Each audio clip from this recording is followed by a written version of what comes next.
Capítulo 4. Trabalho em equipe.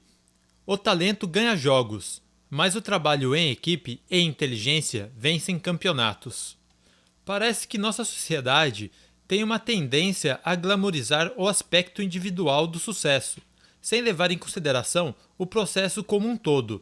O futebol americano é um perfeito exemplo disso. Temos o quarterback, um armador, um cara muito inteligente e provavelmente capaz de carregar o time.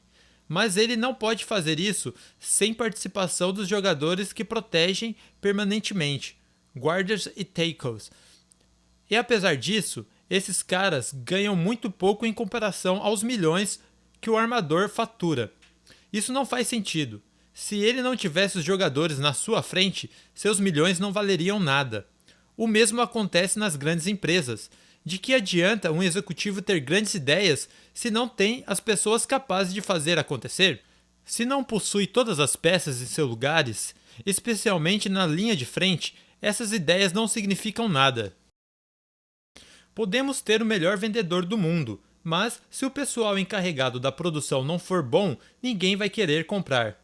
No meu time, o Chicago Bulls, havia 2 jogadores com habilidades distintas: Bill, um grande pivô, e John Paxson, um grande arremessador. Encontramos um meio de usar esses talentos dentro da estrutura da equipe. O mesmo acontece com os trabalhadores que ocupam os degraus mais baixos na escada corporativa. Os gerentes, da mesma forma que os treinadores, têm que descobrir como colocar os talentos individuais a serviço dos interesses da empresa. Quando começamos a ganhar campeonatos, havia um entendimento quanto ao papel que cada um dos 12 jogadores desempenhava. Conhecíamos as nossas responsabilidades e habilidades. Nós sabíamos, por exemplo, que era importante utilizar Bill de forma intensa no início da partida, para colocá-lo em um bom ritmo de jogo. Sabíamos que se John acertasse o seu primeiro arremesso, isso abriria caminho para outros jogadores, como Scott Pippen, B.J. Armstrong e eu. Era esse tipo de coisa que precisávamos compreender e aceitar se quiséssemos realmente ganhar aqueles campeonatos. Levamos algum tempo para entender isso. É um processo altruísta e em nossa sociedade, às vezes é difícil lidar com a necessidade de desempenhar uma função específica, em vez de tentar ser um superastro. Existe uma tendência a não considerar todas as partes que fazem com que o conjunto funcione. É claro que alguns altos e baixos são inevitáveis, principalmente quando temos pessoas tentando alcançar objetivos mais elevados. Mas quando pisávamos na quadra, sabíamos do que éramos capazes. Em situações de pressão, os jogadores pareciam se conectar uns aos outros, como um conjunto coeso. É por essa razão que conseguimos vencer tantas disputas apertadas. E foi por isso que conseguimos derrotar equipes mais talentosas. Existem muitos times que, apesar de contar com grandes jogadores, nunca chegam a conquistar títulos.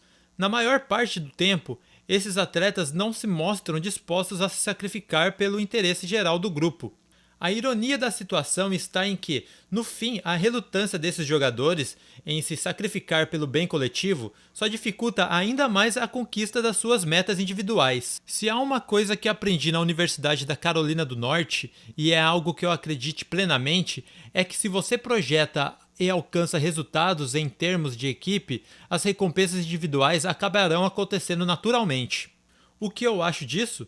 Prefiro contar com 5 jogadores menos talentosos, porém mais dispostos a fazer as coisas juntos, do que com 5 que se consideram astros e não se mostram dispostos a se sacrificar em prol do conjunto. O talento ganha jogos, mas o trabalho em equipe e inteligência vencem campeonatos.